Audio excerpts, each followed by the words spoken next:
Muy buenas tardes, bienvenidos en este último día de la semana, en esta tarde de viernes, a este último Todo es Geopolítica. Eso sí, seguiremos de cara a la semana que viene, como ya lo saben. Además, una semana en la que en general en negocios televisión venimos plagados de buenas sensaciones y buenas cosas. Entre ellos, esa parte de Todo es Geopolítica que por supuesto mantendremos para ustedes, pero también recordarles que la semana que viene hay Reserva Federal el miércoles, decisión de tipos y decisión también de tipos por parte del Banco Central Europeo el jueves. Previsión, que haya pausa en la Reserva Federal, que haya una subida de tipos de interés en la presencia de Cathie Wood, de la inversora, la famosa inversora que se perdió la subida de Nvidia, y ahí siguen las tecnológicas.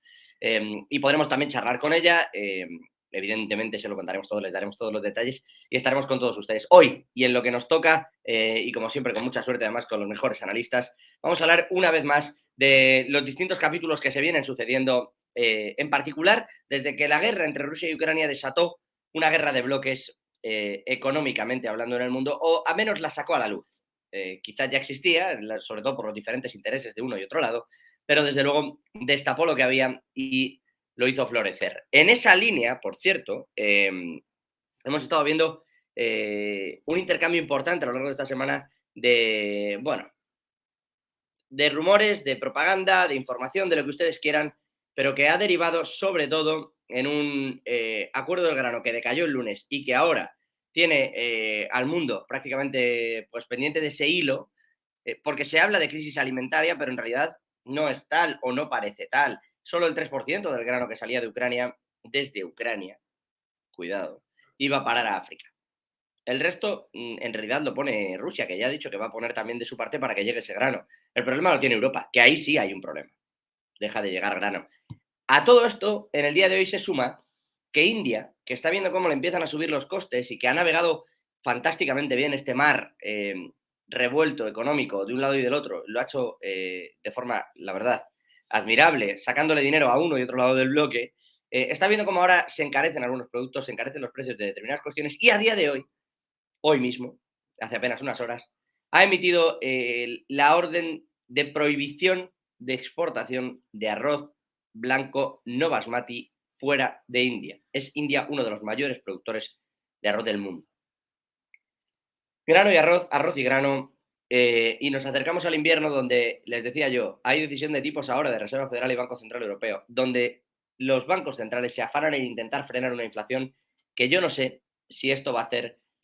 Seguramente es difícil pensar en una crisis alimentaria, aunque ahora vamos a tratar de averiguarlo y de preguntar a los expertos, pero desde luego tiene pinta de que va a hacer que el precio suba, en particular en una Europa que ya está viendo una inflación subyacente, en palabras del propio Banco Central Europeo, pegajosa, es decir, difícil de rebajar.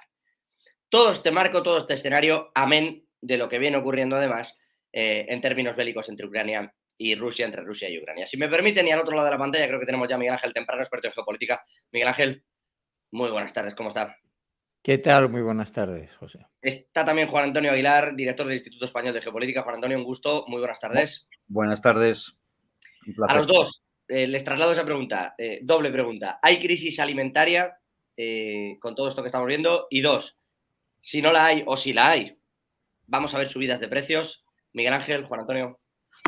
Vamos a ver, el grano para empezar, los futuros han subido ya cerca de un 9%, lo que te hace pensar que como mínimo va a subir.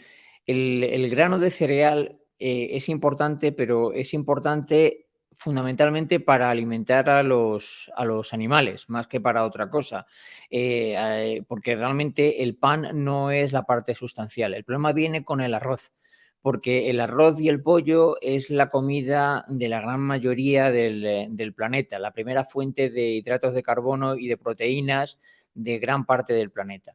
Ahora bien, va a haber una crisis alimentaria. La crisis alimentaria la tendríamos en los países en vías de desarrollo. La pregunta es, yo creo que viven constantemente en una crisis alimentaria para su desgracia. La llegada de grano o de arroz a África es un problema, diríamos, pandémico, es decir, se ha extendido durante pandemia por el tema de los años, se ha extendido durante muchísimos años. Lo llevamos viendo que la ONU ha intervenido en muchos sitios. De hecho, cuando yo iba a un país y veía a la gente de la ONU, decía, uff, Aquí lo están pasando realmente mal, ¿no? Entonces, yo no creo que haya una crisis mayor de la que va a haber y en cualquier caso, desgraciadamente, recaerá en los mismos que ha recaído siempre. Los otros, pues, pagaremos el pan o las fuentes de cereales que tomemos más caras, nada más, ni nada menos. Juan Antonio, en el mismo sentido, crisis alimentaria, precios. Coincido con el colega. Yo creo que no va a haber más crisis alimentaria que la que ya existía. Porque es decir, ¿qué es lo que podía provocar esa crisis alimentaria? El que ya no existe el acuerdo de salida del grano ucraniano. Porque si a los países que lo necesitan estaba llegando una mínima parte, un 3%. Es decir, aquí, lógicamente, el hecho de que no salga al mercado todo ese grano lo que va a provocar es una subida de precios. Eso es lógico y normal, y lo entendemos todos.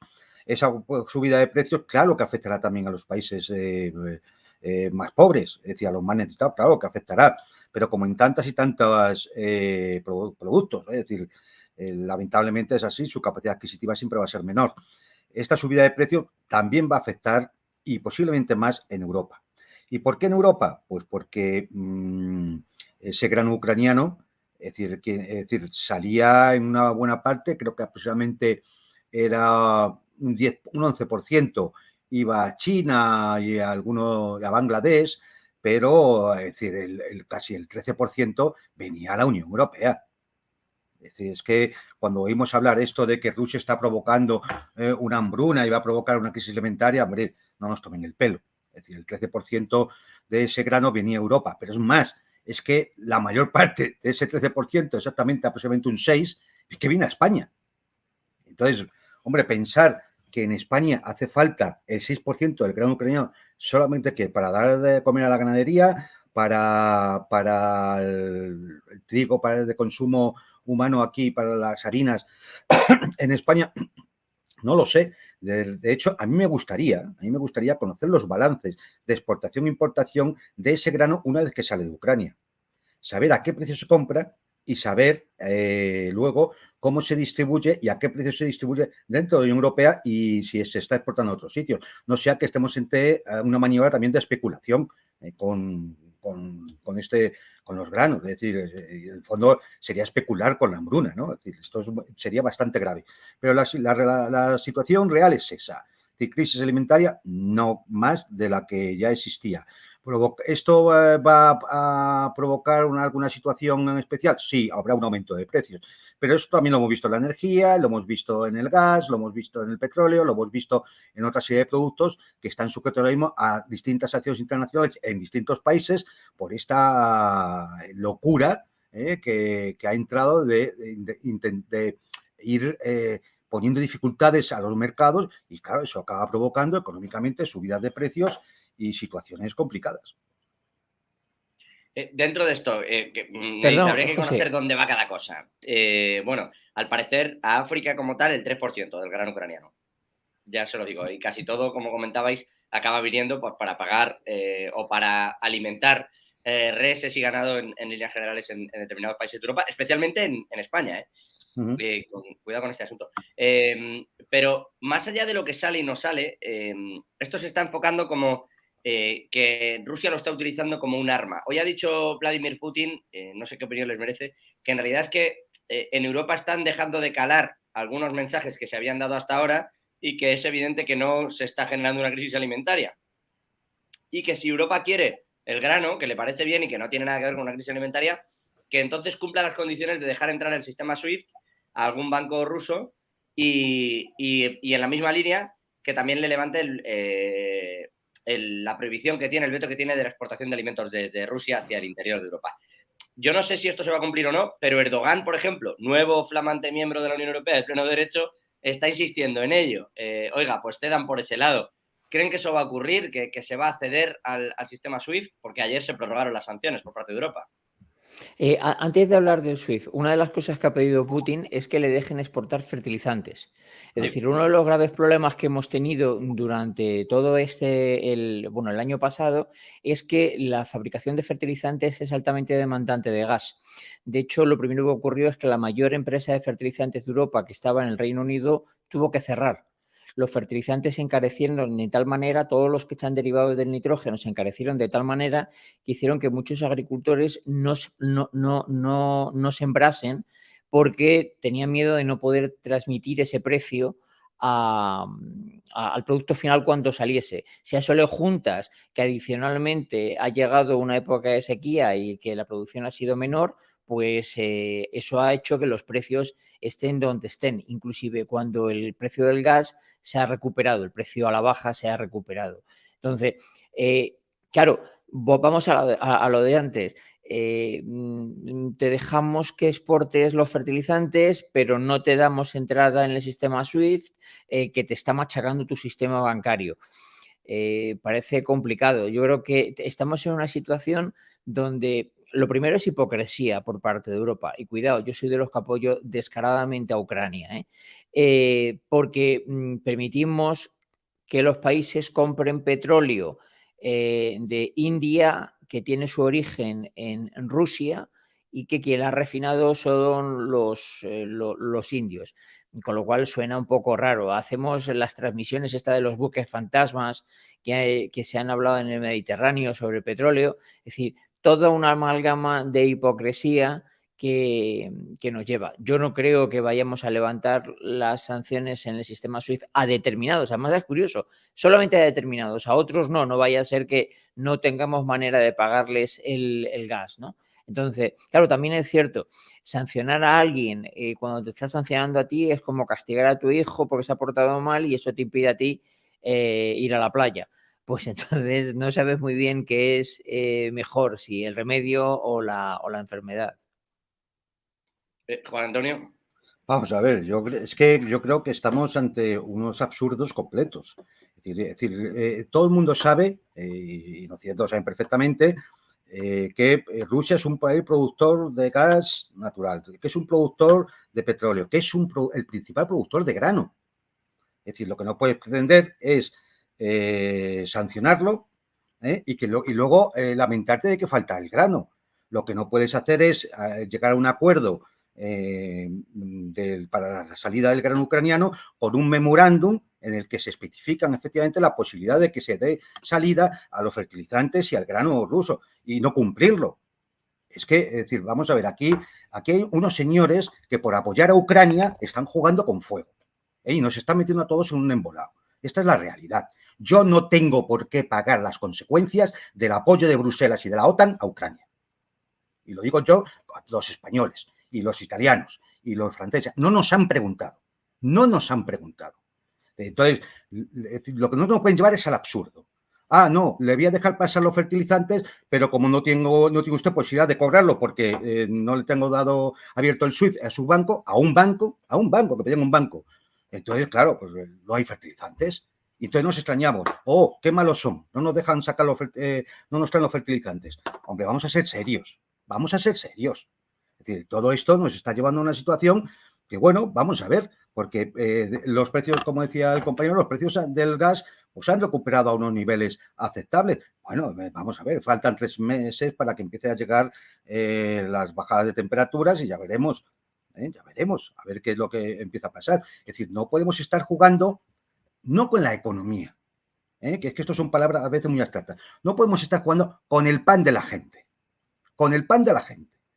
por una serie de razones geopolíticas, que sería muy largo ponernos aquí ahora a explicar, que han llevado a un conflicto, no en Ucrania, un conflicto de la OTAN con Rusia, que se especifica en Ucrania de una forma muy determinada, pero que es mucho más general y seguramente saldrán en temas que tratemos hoy aquí.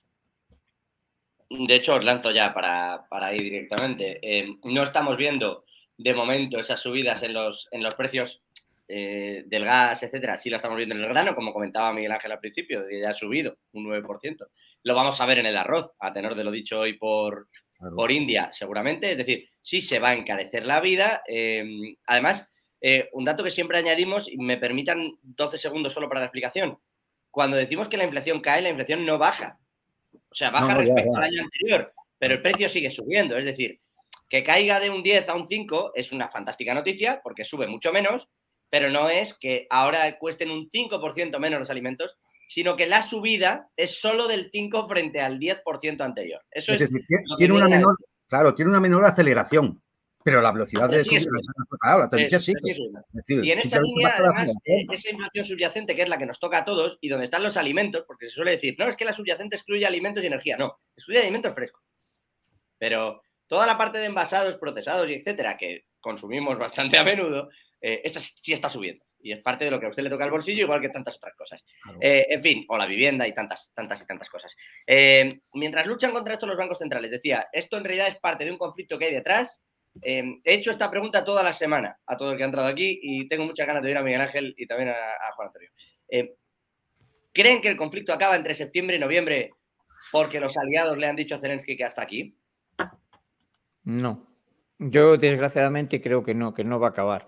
Y voy a decir porque, vamos a ver, ahora mismo Ucrania es un país fallido, es un país que es incapaz de sobrevivir ni inclusive de pelear si no lo sufragamos los occidentales. Y eso es una realidad y es impepinable. Se acabará el día en que le dejemos de sufragar. Pero la siguiente cosa es que además las condiciones serán las que, en este caso, los gobiernos occidentales se pongan de acuerdo en aceptar. El ruso dice, oye, pues paz por tierra. Y cuando escuchamos decir a Zelensky que de eso nada, realmente no habla Zelensky. Realmente quien está hablando son los Estados Unidos y los principales países europeos. A cualquiera de nosotros nos daría igual que se quedasen con Ucrania, la parte del Donbass y alguna cosa más, pues probablemente sí, nos daría exactamente igual. ¿Los ucranianos podrían vivir perfectamente con eso? Pues exactamente. Entonces, ¿y por qué no se llega a ese acuerdo? Pues hombre, aquí ya entramos en una tercera derivada. Pues muy probablemente porque fundamentalmente los Estados Unidos lo que quieran demostrar es una situación de fuerza que además viene con un debilitamiento muy claro de Rusia, porque es un debilitamiento económico. Cada día que pasa, aunque Rusia gasta muchos recursos en armamento, acabamos de ver hoy una subida de 100 puntos básicos en los tipos de interés de referencia de Rusia.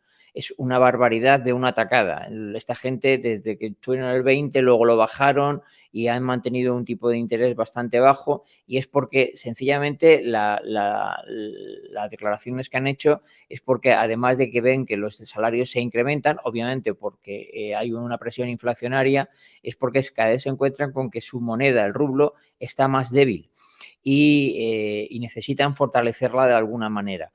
Esto lo único que te viene a decir es que su economía, a pesar de que las estimaciones son de que vuelva a crecer este año, por primera vez desde que se invadió Rusia, está muy débil. Está muy, muy débil. Están consumiendo muchísimo petróleo vendiéndolo muy barato.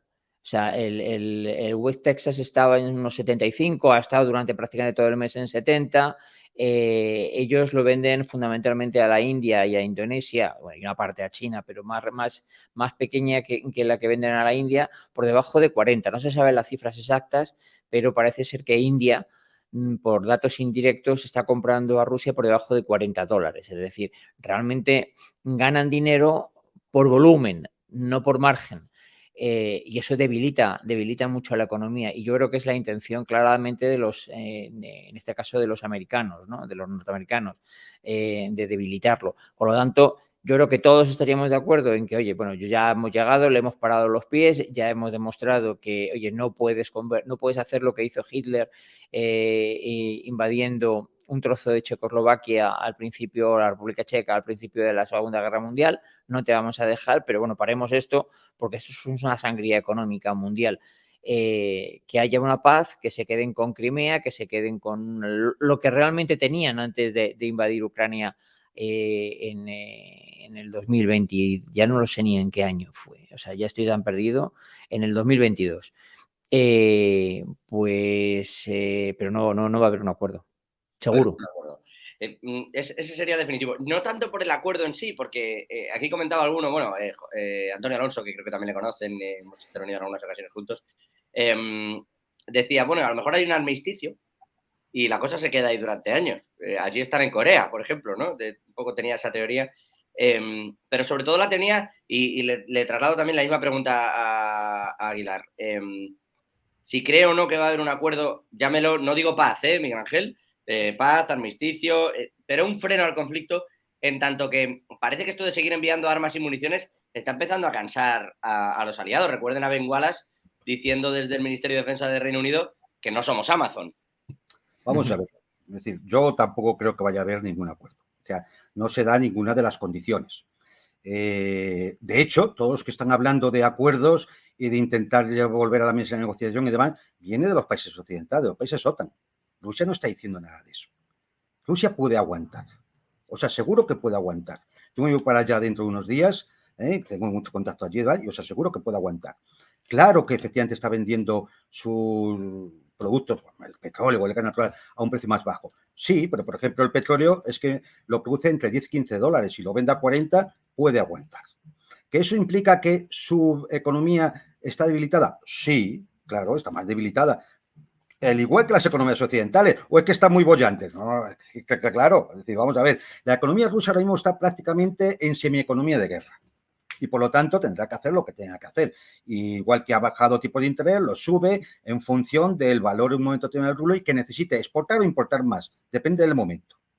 Y juega con eso. Y además juega con eso porque puede jugar, porque libremente el Banco Central de Rusia lo puede hacer, mientras que, por ejemplo, en Occidente, pues está todo mucho más interrelacionado y los bancos centrales no actúan de forma tan independiente a la hora de establecer sus pautas, por ejemplo, el Banco Central Europeo o la Reserva Federal, ¿no?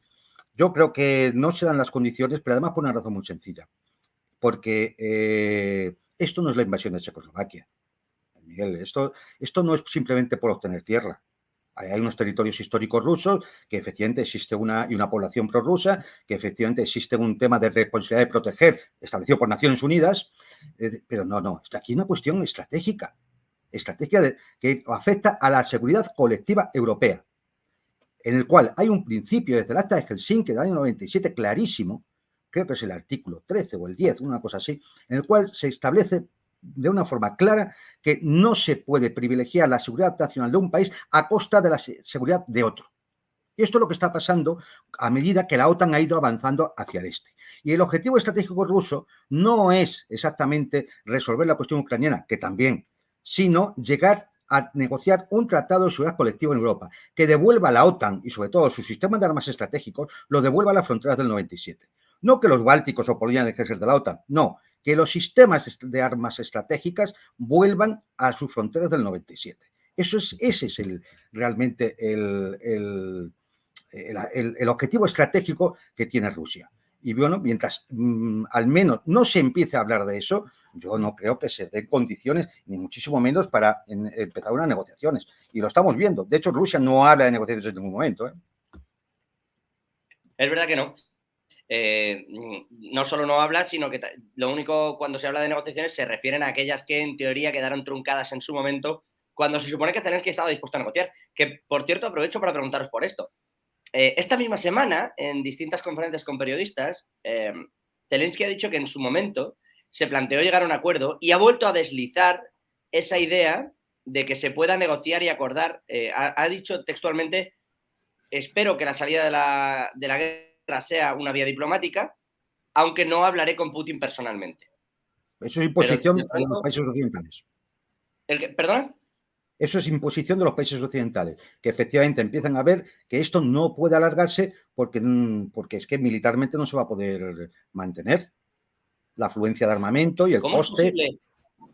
¿Cómo es posible que los países de la OTAN, de verdad, esto no es una pregunta irónica ni nada similar, y también me gustaría saber la opinión de Miguel Ángel, que sé que conoce bien el sector? ¿Cómo es posible? ¿Será porque no quieren? ¿Cómo es posible que la OTAN no pueda enfrentar a un país, por grande que este sea? Yo entiendo, a ver qué dice Miguel Ángel, pero yo entiendo que la industria de defensa europea no estaba en una situación para acometer una guerra de esta envergadura. Es decir, una cosa es que tú tienes una industria militar que establece una serie de contratos, generalmente contratos a largo plazo. Entonces, tú adecuas una producción a esos contratos. Ponerte ahora a tener que fabricar a mansalva para una guerra de alta intensidad significa hacer inversiones que esas empresas privadas tienen que hacer, y si nadie les asegura el retorno de la inversión, que seguramente será muchos años, porque la guerra se acaba en 6 meses, dime tú qué rentabilidad tiene eso. Claro, no lo van a hacer. Consecuencia, gran parte de toda esa industria se fue desmontando desde el final de la Guerra Fría. Hay más, alguna incluso se ha deslocalizado y está ahora en países precisamente que no son muy pro-OTAN. Es decir, es absurdo, ¿no? Y ahí vemos ahora mismo a Estados Unidos intentando comprar munición a Corea del Sur o a Egipto, a ver si les vende munición ya antigua, que en su momento compraron en esos países para poderla enviar a Ucrania. Esta es la realidad. Es decir, no hay... pero te lo digo en cuanto a la industria de defensa, mi conocimiento del tema militar, sabes que también es directo, como en el tema simplemente de las capacidades militares ahora mismo.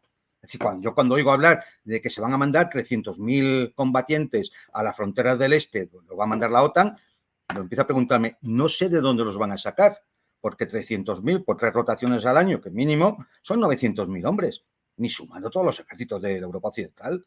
Es que estamos a decir, vamos, es que creo que muchas veces confunden su propia propaganda con la realidad. Es decir, y entonces pues se llega a situaciones realmente absurdas.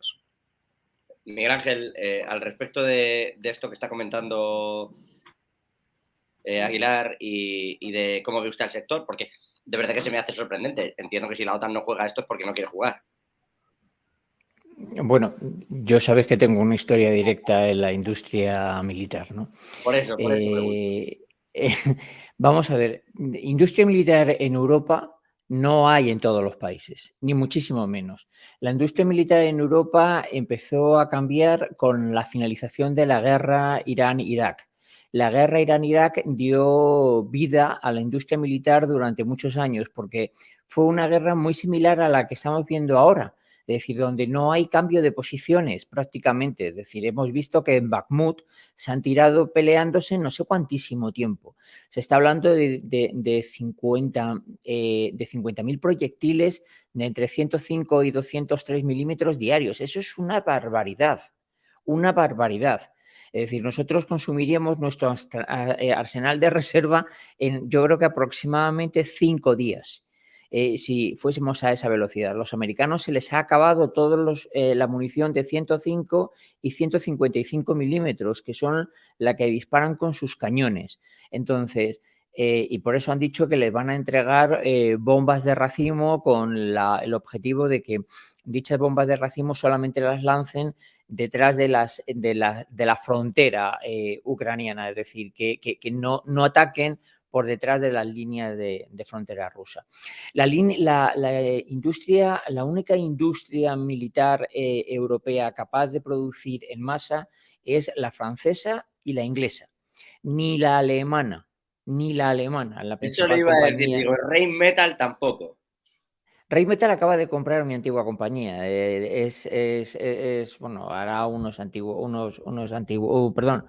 meses, ¿no?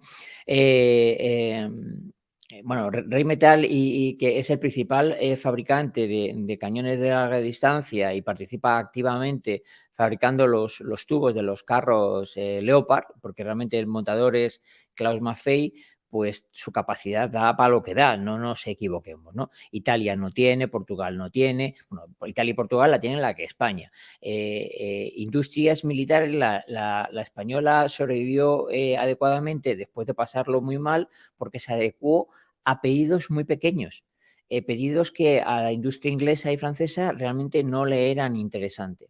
La industria americana sí está y fabrica de una manera muy regular, pero cuando te dicen, mira, ya no te puedo entregar más porque estoy al límite de lo que es mi arsenal estratégico. Por lo tanto, y ampliarlo. Vamos a ver, para tú ampliar la capacidad de fabricar lo que realmente esta gente necesita, que no son disparos de fusil de asalto, sino que son disparos de artillería, lo que comúnmente la gente llama como obuses, que no se llama así, pero bueno, tú necesitas dos cosas críticas, una capacidad, una estructura industrial capaz de entregarte la parte de acero. Esa pues más o menos la puedes adecuar con una relativa rapidez, pero luego necesitas una estructura de llenado, es decir, necesitas la carga del explosivo, pero con otro problema adicional. El explosivo que va dentro es TNT, de grado militar, de 80.4. Europa dejó de fabricar de TNT porque era altamente contaminante. El primer fabricante de TNT del planeta es China. Entonces, tienes un segundo problema, ¿no? Que es que necesitas el explosivo para rellenar eso. Una planta de llenado en sí no es extremadamente complicada de construir, pero lo que acabáis de comentar antes, es decir, oye, yo no voy a montar una infraestructura como la que es necesaria, porque las plantas de llenado se hacen, y perdón por la expresión, en el culo del mundo, porque si estalla, pues que no se lleve a nadie por medio. Si a mí tú no me aseguras unos pedidos, no me vaya a pasar lo que pasó con la guerra de Irán-Irak y luego me quede colgado de la brocha, donde entró en suspensión de pagos prácticamente toda la industria militar europea. La única de las pocas que se salvaron es una compañía que hoy en día es limpia, que es Gamesa, que fabricaba como el McDonald's monoproducto, pero ellos eran minas antipersonal. Bueno, de Yo hecho, agregaría, si me permites, yo agregaría sí. a lo que dice Miguel Ángel un problema más, y es el tema del personal formado, es decir, trabajadores formados en realizar eso. Lo digo porque, por ejemplo, salió una noticia reciente que para fabricar misiles Stinger en Estados Unidos habían tenido que tirar ya de personal jubilado. Personal ya tienen 70 años porque eran los que sabían, los que habían trabajado durante muchos años. Y entonces, claro, si ahora que había que aumentar la producción y había que contratar a personal, no existía personal formado para ello. Había que tirar de personal que ya se había jubilado. Es decir, esto nos da una idea de lo delicado que son estos procesos. Claro, es que si tú quieres velocidad de producción, es decir, lo que tú necesitas ahora que es producir, necesitas tener plantas extremadamente mecanizadas. Eso requiere muchísima inversión que no estás dispuesto a hacer porque nadie te va a asegurar los pedidos en el futuro. Y luego, si dices, Claro, bueno, pero perdona, la no. Dime, José. Dime, Miguel Ángel, perdona. No, y en el caso de que digas, oye, pues no, venga, voy a cubrirme las espaldas y voy a ser un poco más artesano, por así decirlo. Voy a tener las plantas menos mecanizadas, voy a utilizar más mano de obra para no hacer una inversión tan potente. El problema que tienes es que tu producción cae en picado. Cae en picado, no produces tanto y adicionalmente necesitas formar a mucha gente que no tienes formada para ello. Entonces, si os das cuenta, no sabes cuál de las dos alternativas es peor. Pero que un punto clave en todo esto que estáis comentando un poco los dos, en realidad es que ni los países ni la industria ven rentable organizar de nuevo toda la producción para lo que entienden va a durar la guerra. No, decir, simplemente como no sabes lo que va a durar. Claro, como no sabes, no, es decir, tú no sabes si se acaba negociando en otoño y al final de año se acabó la guerra o estamos 3 años más así. Entonces, si tú no tienes ninguna garantía de eso, como una empresa privada, porque no estamos hablando del Estado, estamos hablando de empresa privada, va a hacer una inversión brutal para organizar una producción para quedarte, como dice el compañero, colgado de la brocha en 6 meses. A lo mejor no ocurre, pero ¿y si se ocurre? Claro, es decir, de nuevo es un proceso muy delicado y claro, pues esto afecta en todos los órdenes, en todos los sistemas de armas, ¿eh? Está afectando en temas de municionamiento de artillería, en producción de carros de combate, en todo. Claro, pero a ver, esto nunca se ha sabido. Quiero decir, el que se metía en la guerra se metía sin saber cuánto iba a durar. Hablo de la industria armamentística. Sí, pero lo que sí que tenían era contratos firmados a largo plazo. Es decir, te llegaba el gobierno y te decía, no te preocupes porque esto va hasta 2030 mínimo el tipo de inversión o porque te sufragaban luego, si no, con una indemnización el hecho de cortar este tipo de producciones. Pero Yo no lo sé, ¿eh? no ocurre eso, ¿eh? No pero funciona así la industria militar. La industria militar funciona es a lo que ha pedidos hecho. a largo plazo. Los pedidos a largo plazo funcionan en Inglaterra, o sea, en el Reino Unido, funcionan en Estados Unidos, pero no os penséis, España no tiene pedidos a largo plazo de munición, ni muchísimo menos. Literalmente es lo que me llega, lo que me sobra de presupuesto, voy rellenando. Pongo un ejemplo significativo de mi época. En ese momento la OTAN te exigía que como mínimo tuvieses armamento ligero para sostener, armamento y munición, para sostener una guerra durante 3 días. Dentro de, en ese momento era necesario que cada soldado tuviese, cada soldado de infantería tuviese dentro de su armamento ligero un número de granadas de mano. en España no teníamos ni para 3 días. Es más, no teníamos más que una granada de mano por soldado. Entonces, no sé si alguien se dio cuenta de que aquello era una verdadera locura o sencillamente que es que alguien le llamó la atención. Entonces sacaron un concurso público para suministrar granadas de mano, pero no un pedido plurianual, sino un pedido puntual. Y dices tú, bueno, esto es un desastre porque España somos un desastre. Bueno, pues como Portugal, como Italia, como la gran mayoría de la gente. Ejércitos realmente bien equipados, hay muy pocos. Está Pero obviamente el chino. eso no tiene que ver precisamente con la OTAN, quiero decir. Hay un momento en el que uno entraba a formar parte de la OTAN y decía, bueno, si me pegan a mí va a venir Estados Unidos. Sí. ¿Y cuánto tengo que gastar yo? ¿Un 2%? Bueno, me gasto un 1,3, un 1,2, porque es lo que ha venido pasando estos años, del PIB. Sí. Y Un cuando vengan a 0,7. tirarme de las orejas, agacho así un poco los ojos y digo que ha sido sin querer y que el año que viene sí que invierto el 2%. El 2% no se invierte nunca porque viene otro y ni siquiera llego, y así sucesivamente. Entonces, en realidad en estas cadenas de producción esto ha pasado mucho. Es decir, no tiene la culpa la propia OTAN de no ser capaz de autoabastecerse con los Estados miembros. Claro, porque lo que ocurre es que, o sea, vamos a ver, al final todas las alianzas no son más que una confluencia de intereses. La OTAN existe porque a Estados Unidos le interesaba que hubiese un frente contra Rusia antes de llegar al Atlántico.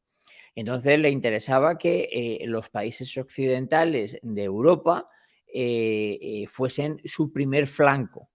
Claro, a cambio de eso, tragabas como países como España, entras y se gasta un 0,7% de su PIB. Y el problema está en que la gran mayoría del presupuesto, una vez que los soldados se profesionalizaron, es para pagar literalmente la soldada. El armamento es un armamento, digamos, insuficiente. Insuficiente. Entonces, bueno, es una realidad, nos guste o nos disguste, salvo determinados ejércitos, el resto estamos muy mal equipados. Hago un comentario pasado, pero es que es replicable ahora. Durante la guerra de Irán-Irak, España tuvo que literalmente desmontar 3 fragatas para enviar una al estrecho.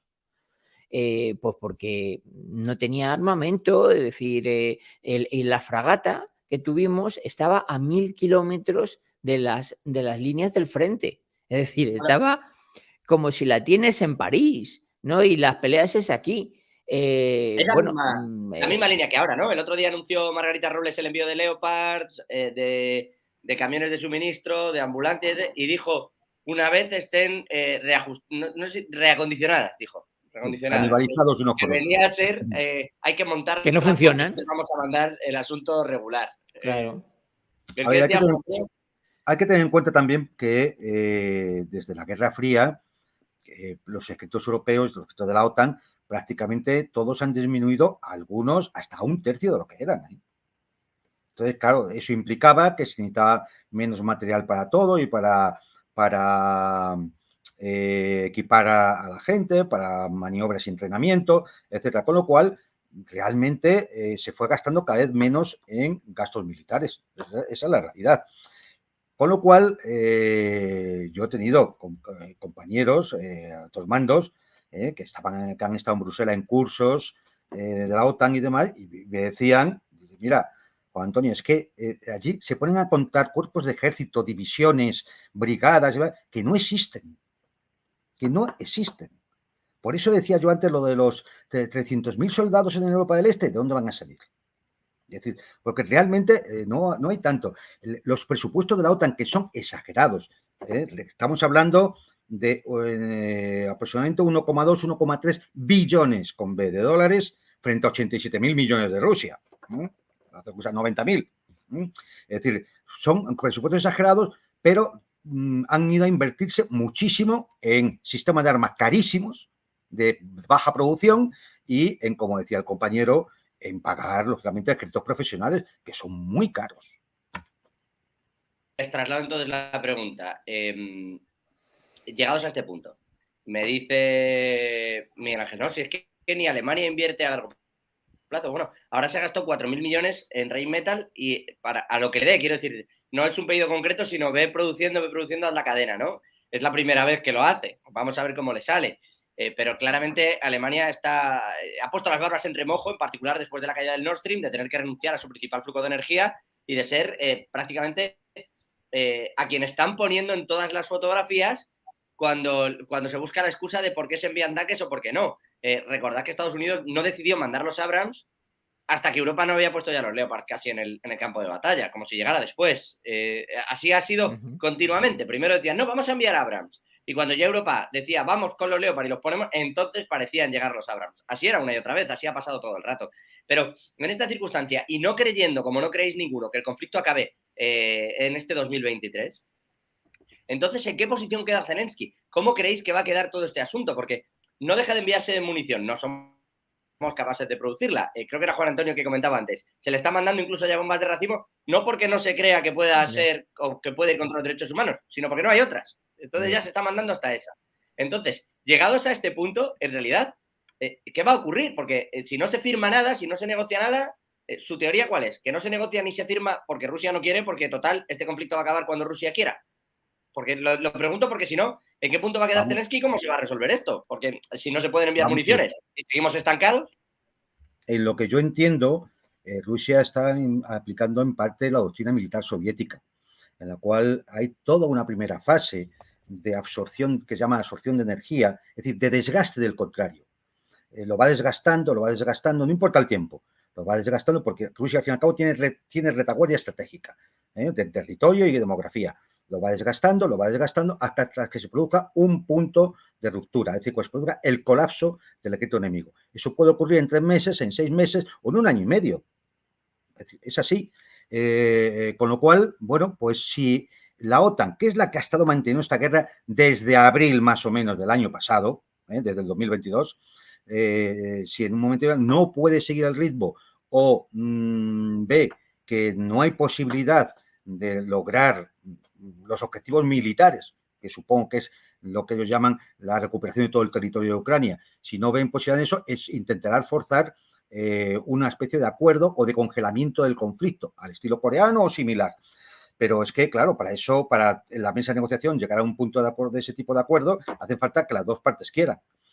Claro, resulta muy gracioso leer todos los días en los medios occidentales cómo Ucrania va ganando la guerra, pero yo cada vez lo que veo son más dificultades a Occidente, pero cómo mantenerla y no perderla. Miguel Ángel, ¿en qué punto queda Zelensky y cómo ve eso? Porque tal cual ahora Juan Antonio Aguilar, de ese punto de ruptura, el momento en el que la OTAN decida que no se van a alcanzar los objetivos previstos. Yo estoy totalmente de acuerdo. Porque se canse, es decir, yo creo que porque no de nada más. Yo digo que estoy totalmente de acuerdo. Porque con Miguel Ángel, no sé si soy solo yo o Juan Antonio le ve, o si es que tiene la cámara desactivada, que también podría ser. Efectivamente, ahí está Miguel Ángel. Sí, no, digo que yo estoy totalmente de acuerdo. Rusia lo que intenta, vamos a ver, voy un paso más atrás. Putin lo que no puede, por un tema interno, ahora es decir, bueno, he perdido, retiro todas las tropas, cedo todos los terrenos ocupados y firmo la paz. Eso internamente no puede porque sería su muerte política, cuando menos. Esa es la primera. La siguiente, oye, pues no, mira, lo que voy a intentar es hasta donde yo llegue, hasta donde mi situación me permita, es decir, mi economía me aguante, voy a provocar el desgaste, pero no del ejército ucraniano, sino de sus financiadores, es decir, de los occidentales, que llega un momento en que nos cansemos de que esto siga así y que digamos, hasta aquí, ya no más, por favor, ya se ha acabado, que cierren algún tipo de acuerdo. En ese momento, el acuerdo que se cierre, pues obviamente será el que sea, tipo armisticio, tipo paz, me da exactamente igual, pero que esto se pare. Claro, ni una cosa ni la otra está tan próxima. Nosotros estamos cansados, pero lo que escuchamos todos los días de los dirigentes de la OTAN es que hay que seguir enviando de manera constante y consistente dinero mediante armamento.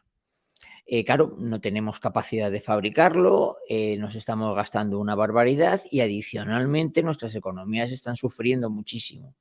Pero estamos en un momento donde yo no veo esa situación de que haya tal rebelión por parte de los ciudadanos o de la opinión pública o publicada en Occidente, de decir, hay que empezar a poner fin a esto para que se presione a los políticos a que lo hagan.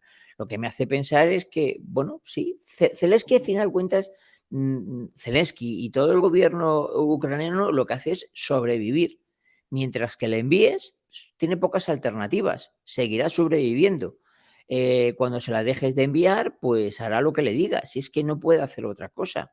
Y yo creo que esto va a depender de mucho tiempo. E insisto, los rusos están haciendo una guerra de desgaste, pero no ya solo del ejército enemigo, sino de los inversores del ejército enemigo, que son los que se pueden terminar cansando, que somos todos. Vamos a ver qué ocurre con eso precisamente. Pueden ver ahí en su pantalla Dígame, Juan Antonio. Son muy breve. Lo que pasa es que es decir, decimos, hombre, es que Putin no puede presentarse, no puede admitir una derrota ahora. Pero es que imaginemos lo que significaría que la OTAN tuviera que admitir una derrota y salir al estilo Afganistán, por ejemplo, de Ucrania. Es que yo dudo incluso de que sobreviviera la alianza. Claro lo que digo. O sea, por eso digo que el tema es muy delicado. Les decía, está hablando Francia. Sí que lo es, sí. Está hablando Francia en el Consejo de Seguridad de la ONU, un consejo que incluso llegó a presidir Rusia en la presidencia de turno cuando le ha tocado, a pesar de estar en la situación en que estamos. Pero bueno, Naciones Unidas hablando hoy precisamente sobre la posibilidad de acuerdos de paz en Ucrania. Vamos, si les parece, un momentito hasta allí, terminamos de escuchar la intervención de Francia y les pregunto sobre esto.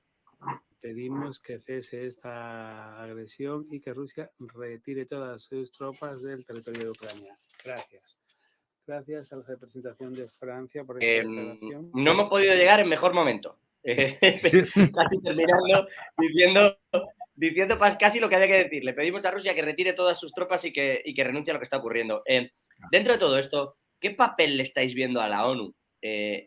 Porque hay veces que se pone de perfil, hay veces que no. Ahora está haciendo de negociador en teoría principal para intentar rearmar el acuerdo famoso del grano.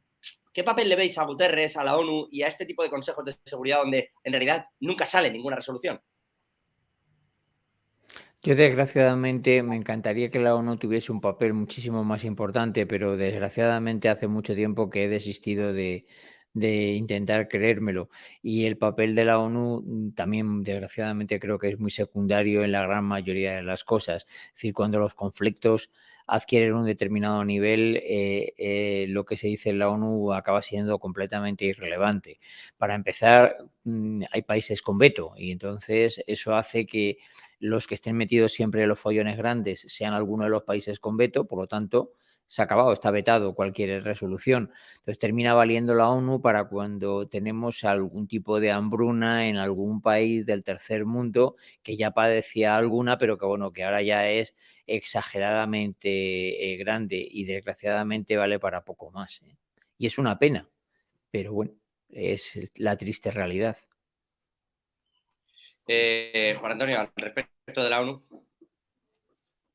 Expresa un poco lo que es el mundo real, ¿no? Es decir, y el mundo real ahora mismo está empezándose a cuartear, a dividirse en bloques. Es decir, por lo tanto, ya no hay posibilidad de encuentro. ¿Para qué queda el encuentro en Naciones Unidas? Pues cuando existe una catástrofe natural o una hambruna, como se ha dicho, y entonces pues se puede proveer la ayuda humanitaria internacional y cosas por el estilo. Lo demás, es decir, ya lo vamos viendo, pero no solo con el tema este. Es que hay un montón de conflictos abiertos en el mundo desde hace décadas donde las resoluciones de Naciones Unidas no sirven para nada, ni se han cumplido nunca. A mí me hace gracia escuchar al representante francés de que retire todas sus tropas de Ucrania. Hombre, y retira tú las tuyas de Mali, hombre, de una vez. Y de algunos países africanos también. O algún otro tendría que retirar sus tropas del Sahara ocupado, ¿no? O de la Palestina ocupada. Hay resoluciones al respecto. Es más, voy a recordarlo. Hay resolución de descolonización de Gibraltar. Es un territorio europeo, sobre 2 aliados europeos, 2 aliados de la OTAN. ¿Y qué? Pues ni proceso de descolonización ni nada. Esto es la expresión clara de lo que es la ONU, la nada más absoluta.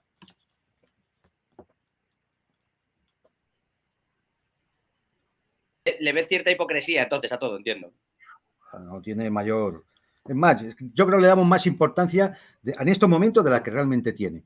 Hemos visto reuniones del Consejo de Seguridad y reuniones del Consejo de Seguridad, ¿y para qué? Para nada. Pero además no se toma, ¿No lo ven es decir, incluso?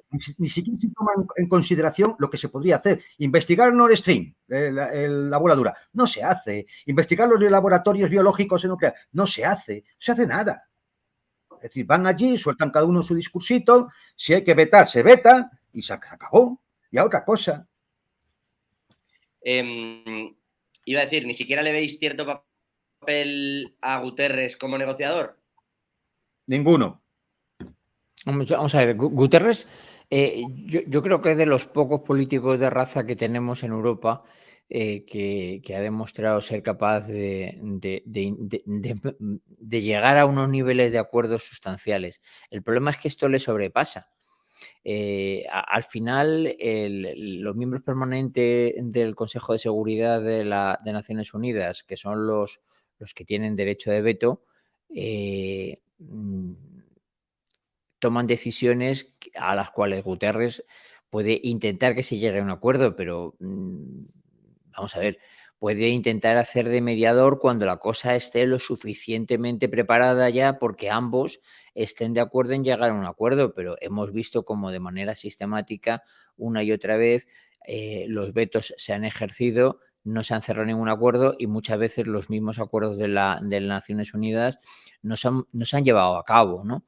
Entonces, yo ahora mismo, desgraciadamente, vuelvo a repetirlo, veo a Naciones Unidas como un organismo única y exclusivamente válido cuando hay alguna catástrofe o alguna hambruna o algo, desgraciadamente además, en países que ya viven en esas situaciones, ¿no? Que no es que, oye, pues yo qué sé, Ruanda, donde además ya están presentes de manera sistemática, un país muy pobre, pues encima tiene la pobre desgracia de que les pasa alguna otra cosa más. Bueno, pues entonces para eso la ONU sí que vale. Pero para sistemas como los que tenemos, problemas para los que tenemos ahora con la invasión de Rusia, de Ucrania por parte de Rusia, yo creo que no tiene. Y Guterres, que creo que es una persona muy válida, no... Muy válida él, porque Kofi Annan no me gustaba absolutamente nada, pero creo que no hay ninguna posibilidad. Yo es que, sinceramente, es que si alguien se ve sobrepasado, lo que tiene que hacer es irse. No mantener una especie de teatro del absurdo que no nos lleva a ningún sitio. Lo que tiene que hacer es irse. Pero Juan Antonio, ¿así dimitiría Christine Lagarde? Sí, claro, porque es que a ver, pero decir que porque son cómplices porque saben lo que pasa. Por ejemplo, el señor Grossi, de la Organización Internacional de Energía Atómica, es que él no sabía lo que estaba pasando alrededor de la central nuclear de Zaporozhia y quién estaba bombardeándola. Lo sabía desde el primer día, porque están los satélites, está todo monitorizado. Entonces, ¿a qué viene ese teatrillo que ha estado haciendo en sus visitas y nunca decir quién realmente está bombardeando y quién lo está poniendo en peligro? Hombre, ya está bien. Es decir, si van a actuar como agentes occidentales o de la OTAN, que lo digan. Y si no, pues están superados por las circunstancias, pues mira, chicos, mejor decir la verdad al mundo. Porque nos van a llevar a una guerra mundial con estas situaciones. Mejor decir la verdad a la gente. Entonces, pues te vas y ya está. No sé, a lo mejor que la nómina es muy grande. A lo mejor que la nómina es muy grande. Pues espere que... Sí, pues no le quiero enfadar, pero le voy a preguntar también por otros asuntos, Juan Antonio. Dos que tienen que ver con el día a día de hoy. El primero es Erdogan. Decía yo al principio, ojo, que bien ha jugado sus cartas con todo lo que tenía para acabar siendo miembro de pleno derecho de la Unión Europea y, sin embargo, seguir socializando con quien le da la gana. Recep Tayyip Erdogan, la verdad, porque hace poco más o menos eso. Quería preguntaros cómo habéis visto este papel de Erdogan, si creéis que va a facilitar algo o algún tipo de solución al conflicto. Hoy ha empezado Países Bajos a admitir la exportación de armas de Turquía, porque claro, ya al ser miembro, pues de repente se le abren las puertas. ¿Cómo veis esta jugada? Y luego la segunda parte, que es Polonia. Os quiero preguntar por Turquía. Lo pregunto junto porque casi no me queda tiempo y me gustaría tener esas dos respuestas.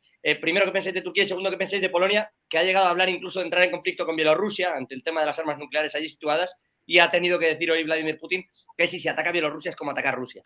Es que, a ver, por empezar por este último y muy brevemente, vamos a ver, lo de los polacos empieza a ser también un problema de auténtica locura.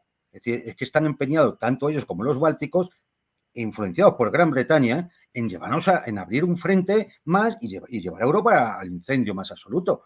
Yo creo que no va a pasar nada, porque efectivamente la postura rusa ahí es muy fuerte de apoyo a Bielorrusia y además hay una serie de cuestiones geoestratégicas ahí que pueden poner en peligro toda la situación. Por ejemplo, el corredor de Suwałki, que podría separar Polonia de los países bálticos si desde Kaliningrado las tropas rusas lo ocupan, ¿no? Es decir, hay una serie de cuestiones geopolíticas ahí que serían muy interesantes abordar. Respecto a la de Turquía, hombre, vamos a ver, yo no creo que todavía sea miembro de la Unión Europea, vamos a ser serios. Es decir, bueno, están cediéndole a Erdogan porque le tienen miedo y porque saben que es un factor fundamental en la geopolítica de la zona, pero realmente ni Erdogan se lo cree que va a ser miembro de la Unión Europea. O sea, esto no por cuenta. Y él va a seguir intentando lo del acuerdo del grano por una razón muy sencilla, porque Turquía era uno de los grandes beneficiarios del acuerdo del grano. Es decir, estamos hablando de que un 3,5% casi, o un 3,25% de todo el grano que salía de Ucrania llegaba a Turquía. Es decir, tenía intereses importantes ahí. O sea, que yo creo que Erdogan va a seguir jugando sus cartas como siempre. Y va a hacer lo que más beneficia a Turquía. Lo tengo clarísimo.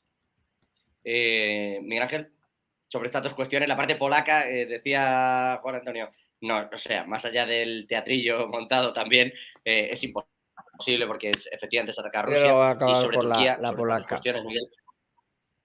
Que digo, voy a empezar primero por la parte polaca, perdón, por la turca y luego voy a ir a la polaca.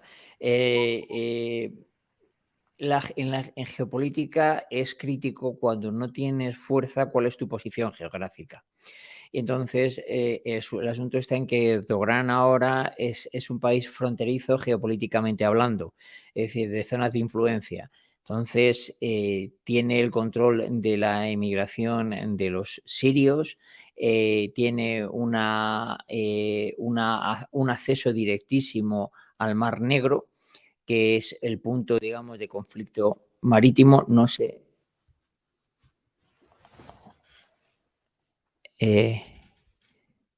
Me he quedado ahogado. ¿Se me puede escuchar? Se te escucha, Miguel, sí. Sí. Digo, entonces, le ha pasado ese tipo de cosas y están jugando, yo creo que adecuadamente sus cartas. Yo creo que no se me ve, ¿no? No, se te ve congelado, pero te escuchamos fantástico. Vale, bueno, vale. Entonces, esa es la parte de ahí a que entre en la Unión Europea, creo que media un abismo. Y la parte polaca, para acabar, hombre, los polacos también, es que el gobierno polaco tiene guasa, ¿eh? No nos olvidemos que tiene más una historia reciente muy particular.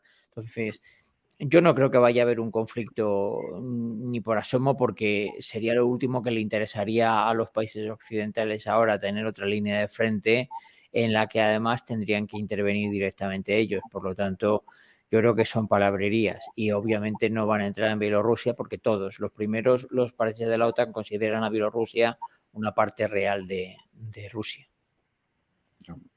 Claro, eso viene pasando efectivamente en los últimos tiempos. Nos vamos a quedar también con el Consejo de Seguridad de Naciones Unidas, escuchando esas cosas que comentan Miguel Ángel y Juan Antonio, luego no van a ninguna parte y son resoluciones que no cumple nadie y que nadie sigue, hablando en estos momentos Suiza. En todo caso, y desde aquí, y como siempre, por este rato con nosotros, por el análisis, con la crudeza con la que a veces lo hacen, pero que también les agradecemos desde Negocios Televisión que lo hagan con esa misma crudeza. Juan Antonio Aguilar, director del Instituto Español de Geopolítica. Un gusto tenerle con nosotros, ya lo sabe. Hasta la próxima. Y Miguel Ángel Temprano, experto en geopolítica, también es siempre un placer contar con usted en este canal, en esta televisión. Muchas gracias.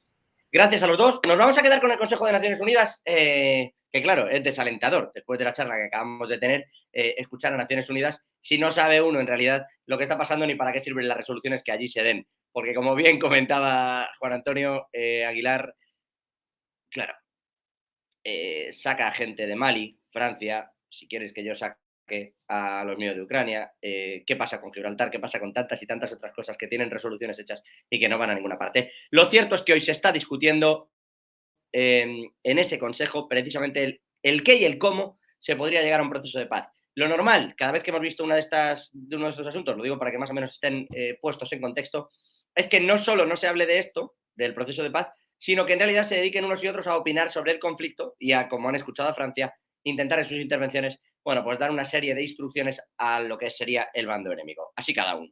Pero sobre la paz, en realidad, creo que en ningún consejo se ha llegado a hablar de esto. Sí por países externos, sí lo ha hecho Brasil, por ejemplo, en alguna ocasión, sí lo ha llegado a hacer China en su momento cuando pasó esa propuesta de 12 puntos, pero desde luego nadie de los inmersos en el conflicto, en esa parte, por un lado occidental, por otra rusa, se ha metido de lleno a hablar de la paz. Siempre se habla de lo que hace el otro lado del conflicto.